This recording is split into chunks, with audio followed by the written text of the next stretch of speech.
Hello friends, स्वागत है आपके YouTube channel morning today target में। आज जो आपकी क्लास होने वाली है CDP previous year question paper, जो आपके आने वाले एग्जाम के लिए काफ़ी ज़्यादा इंपॉर्टेंट है। अगर इस बार सीटेट क्लियर करना चाहते हैं तो अपनी तैयारी को अभी से रेगुलर करते रहिए। आपका 100% निकल जाएगा, जिससे आने वाली वैकेंसी में आपको मौका मिल सकता है। और अपने सब्जेक्ट को अच्छी तरीके से पढ़िए ताकि आपको एग्ज़ाम तक सिर्फ आपको रिवीजन करना रहे। तो और चैनल पे नए हों तो ज़रूर सब्सक्राइब कर लीजिएगा, जिससे आने वाली क्लासेस आपको मिलती रहे। और 15 क्वेश्चन सीडीपी के करवा चुके हैं और 15 क्वेश्चन आज देखेंगे। तो चलते हैं क्वेश्चन पे। आनुवंशिकता पूरी तरह से एक व्यक्ति के किसका निर्धारण करती है? तो सेक्स, दूसरा है जेंडर, तीसरा है शैक्षणिक सफलता और चौथा ऑप्शन है सीखने की शैली। तो आनुवंशिकता पूरी तरह से एक व्यक्ति में किसका निर्धारण करती है? तो शैक्षणिक सफलता का, जेंडर का, सीखने की शैली और सेक्स का। तो इसका राइट आंसर यहाँ पे फोर्थ ऑप्शन हो जाएगा, जेंडर का और शैक्षणिक सफलता और सीखने की शैली का। तो इसका करेक्ट आंसर यहाँ पे फोर्थ ऑप्शन सही हो जाएगा।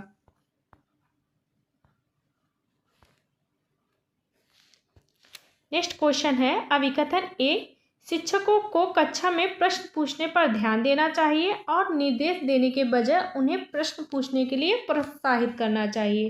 कारण है, बाल केंद्रित शिक्षा शास्त्र का अर्थ है कक्षा में बच्चों की आवाज़ को महत्व देना और उनकी प्रतिभागिता को सुनिश्चित करना। तो सही विकल्प चुने। तो इसका करेक्ट आंसर पहला हो जाएगा, ए आर दोनों सही हैं। ए की व्याख्या आर करता है। तो इसका करेक्ट आंसर यहाँ पे पहला सही हो जाएगा। शिक्षकों को कक्षा में प्रश्न पूछने पर ध्यान देना चाहिए और बच्चों को निर्देश देने के बजाय उन्हें प्रश्न पूछने के लिए प्रोत्साहित करना चाहिए। और दूसरा है, बाल केंद्रित शिक्षा शास्त्र का अर्थ है कक्षा में बच्चों की आवाज़ को महत्व देना और उनकी प्रतिभागिता सुनिश्चित करना। बाल केंद्रित शिक्षा शास्त्र में बच्चों की सक्रिय भागीदारी को महत्व दिया जाता है। तो पहला आंसर यहाँ पे सही हो जाएगा।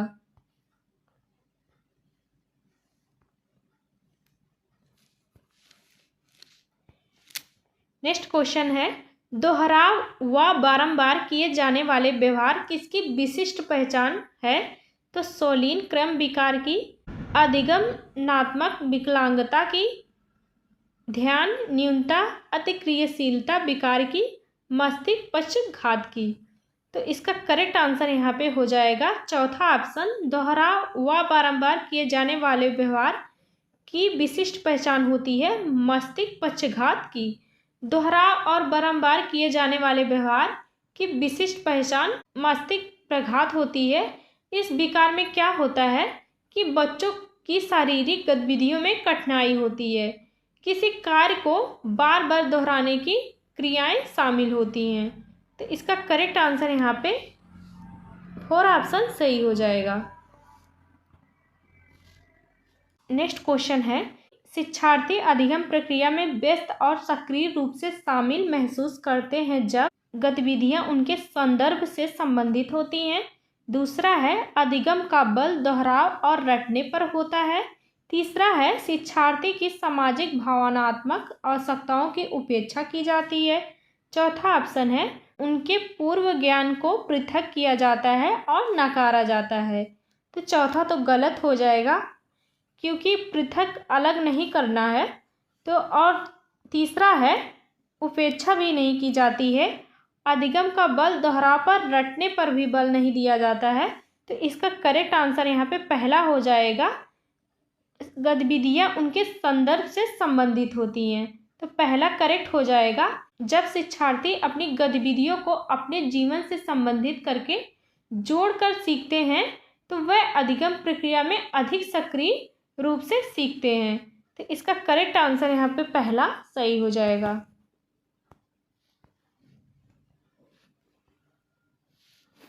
नेक्स्ट क्वेश्चन है, आमतौर पर सीखने की अक्षमता कठिनाइयों वाले बच्चों में नज़र कमज़ोर होने के कारण पढ़ने में परेशानी होती है। दूसरा है, अपनी भावनाओं को नियंत्रित करने में समस्या होती है। तीसरा ऑप्शन है, एक जैसे दिखने वाले अक्षर और वर्ण को लेकर भ्रम होता है। चौथा ऑप्शन है मानक बुद्धि परीक्षणों के माध्यम से निदानित बहुत कम बुद्धि लब्धि होती है। तो आमतौर पर सीखने की अक्षमता कठिनाइयों वाले बच्चों की क्या समस्याएं होती है? तो एक जैसे दिखने वाले अक्षर वर्ण को लेकर भ्रम होता है। तो इसका करेक्ट आंसर यहाँ पे तीसरा हो जाएगा। सीखने की अक्षमता वाले बच्चों को कभी कभी अक्षरों या शब्दों को पहचानने में कठिनाई होती है, जैसे बी और डी हुआ और पी याद में भ्रम होना। यह डिसलेक्सिया जैसी समस्याओं से संबंधित हो सकता है। तो इसका करेक्ट आंसर यहाँ पे तीसरा सही हो जाएगा।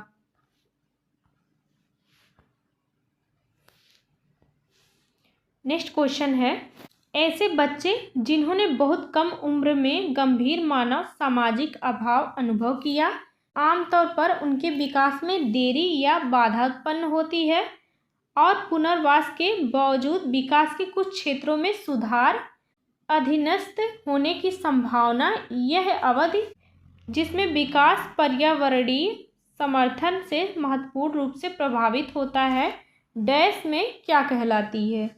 तो निगमनात्मक अवधि, सहज काल, मूल काल, संवेदनशील अवधि। तो इसका करेक्ट आंसर यहाँ पे हो जाएगा संवेदनशील अवधि कहलाती है। संवेदनशील अवधि वह समय होता है जब विकासात्मक प्रक्रियाएं विशेष रूप से पर्यावरणीय समर्थन से प्रभावित होती हैं और इस अवधि के दौरान जो अनुभव होता है इसका प्रभाव जीवन भर पड़ता है। तो इसका करेक्ट आंसर यहाँ पे चौथा सही हो जाएगा। नेक्स्ट क्वेश्चन है, विभिन्न जेंडर के व्यवहार के बारे में पूर्व कल्पित सामान्यीकरण क्या कहलाते हैं? तो जेंडर रूढ़िवादिता, जेंडर भेदभाव, जेंडर पहचान, जेंडर प्रारूप। तो विभिन्न जेंडर के व्यवहार के बारे में पूर्व कल्पित सामान्यीकरण क्या कहलाते हैं? तो जेंडर रूढ़िवादिता कहलाते हैं। इसका करेक्ट आंसर पहला हो जाएगा। जेंडर रूढ़िवादिता जेंडर स्टीरियोटाइप कहा जाता है। यह वह सोच होती है कि जो मानती है कि पुरुषों और महिलाओं के पास विशिष्ट गुण या व्यवहार होने चाहिए, जैसे कि महिलाएं कोमल होती हैं और भावनात्मक होती हैं जबकि पुरुष ताकतवर होते हैं। यह पहले से निर्धारित किए जाते हैं। तो इसका करेक्ट आंसर यहाँ पे पहला सही हो जाएगा। नेक्स्ट क्वेश्चन है, एक समावेशी कक्षा में विशेष बच्चे हमेशा अपने पाठचर्या पर काम करते हैं। दूसरा है सभी बच्चों की कक्षा की गतिविधियों तक पहुंच है और वे कक्षा की क्रिया में शामिल हैं। तीसरा ऑप्शन है विशेष बच्चों को जरूरतमंद और आश्रित के रूप में देखा जाता है। चौथा ऑप्शन है सभी बच्चे समान पाठचर्या का पालन करते हैं और सभी शिक्षार्थियों के लिए समान शिक्षा शास्त्र अपनाया जाता है। तो एक समावेशी शिक्षा में क्या होता है? तो सभी बच्चे समान पाठचर्या का पालन करते हैं और सभी शिक्षार्थियों के लिए समान शिक्षा शास्त्र अपनाया जाता है। इसका करेक्ट आंसर यहाँ पे 4 ऑप्शन सही हो जाएगा। समावेशी कक्षा में सभी बच्चों के लिए समान पाठचर्या अपनाया जाता है। समावेशी कक्षा का उद्देश्य होता है सभी बच्चों के लिए समान पाठचर्या शिक्षा शास्त्र अपनाया जाए ताकि सभी को समान अवसरों का लाभ मिल सके। इसका करेक्ट आंसर यहाँ पे चौथा सही हो जाएगा।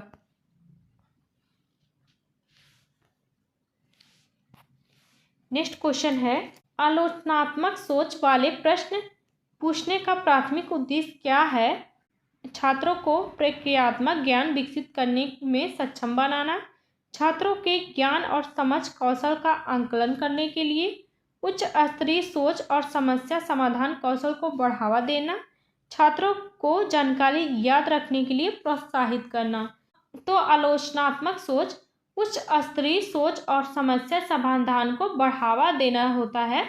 तो इसका करेक्ट आंसर यहाँ पे तीसरा सही हो जाएगा। यह उद्देश्य छात्रों की विचारशीलता, ज्ञान और निर्णय लेने की क्षमता को विकसित करने में मदद करता है, जिससे छात्र जटिल समस्याओं का समाधान अधिक प्रभावी तरीके से कर सकते हैं। तो इसका करेक्ट आंसर यहाँ पे तीसरा सही हो जाएगा।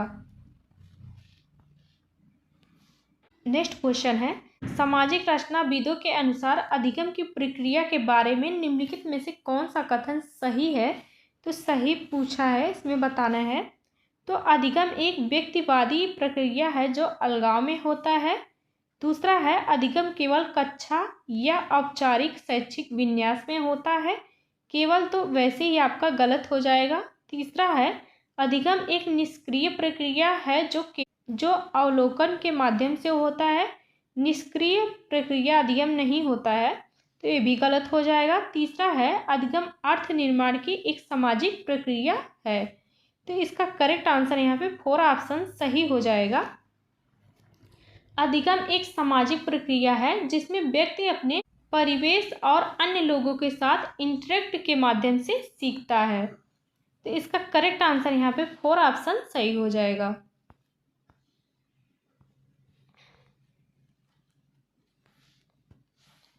नेक्स्ट क्वेश्चन है, अभिकथन ए है, जबकि कुछ बच्चे 12 महीने की उम्र में बड़बड़ाना और 2 शब्दों का वाक्य बोलना शुरू कर देते हैं, अन्य बच्चे जैसे 20 महीने की उम्र तक ऐसा नहीं कर पाते हैं।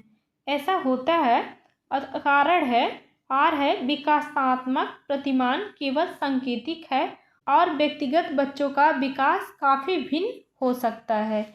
तो इसका करेक्ट आंसर ए आर दोनों सही हो जाएगा। ए की आर सही व्याख्या करता है। अभिकथन ए है, अभिकथन ए कहता है कि कुछ बच्चे जैसे 12 महीने की उम्र में बड़बड़ाना और 2 शब्दों के वाक्य को बोलना शुरू कर देते हैं, जबकि कुछ बच्चे ऐसा नहीं कर पाते हैं, 20 महीने तक ऐसा नहीं कर पाते हैं।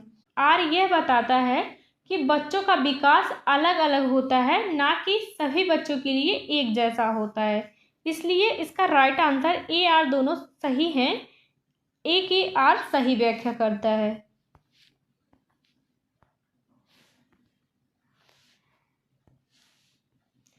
नेक्स्ट क्वेश्चन है, बच्चों की लंबाई और वजन में वृद्धि किसका उदाहरण होता है? तो मात्रात्मक परिवर्तन, गुणात्मक परिवर्तन, भावनात्मक परिवर्तन, संज्ञानात्मक परिवर्तन। तो बच्चों की लंबाई और वजन में वृद्धि किसका उदाहरण होता है? तो वह मात्रात्मक परिवर्तन होता है। इसका करेक्ट आंसर पहला हो जाएगा। बच्चों की लंबाई और वजन में वृद्धि यह मात्रात्मक परिवर्तन होता है, क्योंकि यह एक संख्या के रूप में मापा जाता है, जैसे लंबाई वजन में वृद्धि। तो इसका करेक्ट आंसर पहला सही हो जाएगा। नेक्स्ट क्वेश्चन है, हेनरी की दुविधा को पेश किए जाने पर अरुणिमा तर्क देती है, कानून इन परिस्थितियों के लिए स्थापित नहीं किया गया था।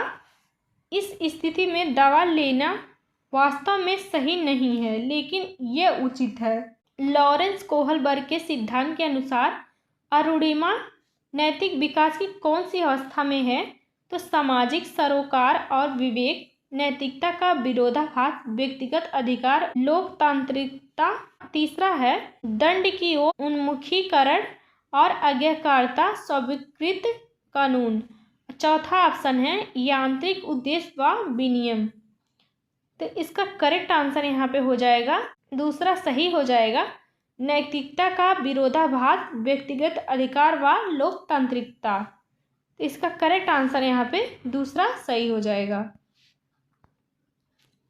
नेक्स्ट क्वेश्चन है, प्रतिभाशाली बच्चों के संदर्भ में निम्नलिखित में से कौन सा कथन सही है? तो प्रतिभाशाली बच्चे सीखने की अक्षमता के जोखिम से मुक्त होते हैं। दूसरा है प्रतिभाशाली बच्चे निश्चित रूप से शैक्षणिक, सामाजिक और भावनात्मक सभी क्षेत्रों में उत्कृष्टता प्राप्त करते हैं। तीसरा है प्रतिभाशाली छात्र हमेशा खुश, लोकप्रिय और अच्छी तरह से समायोजित होते हैं। चौथा ऑप्शन है प्रतिभाशाली छात्र अन्य छात्रों की तुलना में अपेक्षाकृत उन्नत गति से सीखते हैं। प्रतिभाशाली बच्चे कौन से होते हैं? तो इसका करेक्ट आंसर यहाँ पे 4 ऑप्शन हो जाएगा। प्रतिभाशाली छात्र अन्य छात्रों की तुलना में अपेक्षाकृत उन्नत गति से सीखते हैं।